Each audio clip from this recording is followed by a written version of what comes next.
Nous sommes en Dordogne sur une exploitation de 100 hectares qui cultive principalement du maïs irrigué sur des terres sablo-limoneuses hydromorphes qui ont la particularité d'être drainées pour évacuer l'excès d'eau en hiver et irriguées pour apporter de l'eau pendant la sécheresse en été.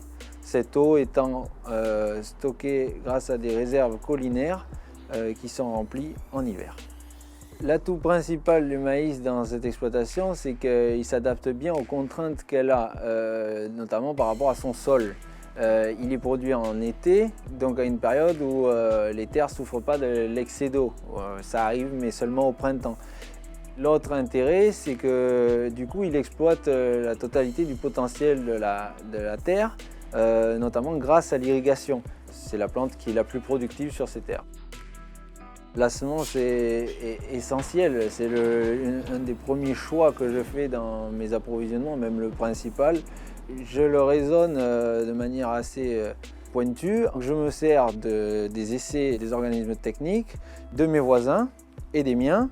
En faisant le mix et en voyant ce qui répond le mieux sur plusieurs années, j'ai remarqué que chez moi, les variétés qui avaient le plus de vigueur, par exemple, celles qui démarrent le plus vite, sont celles qui souvent apportent le plus de rendement. Donc ça, c'est un critère essentiel.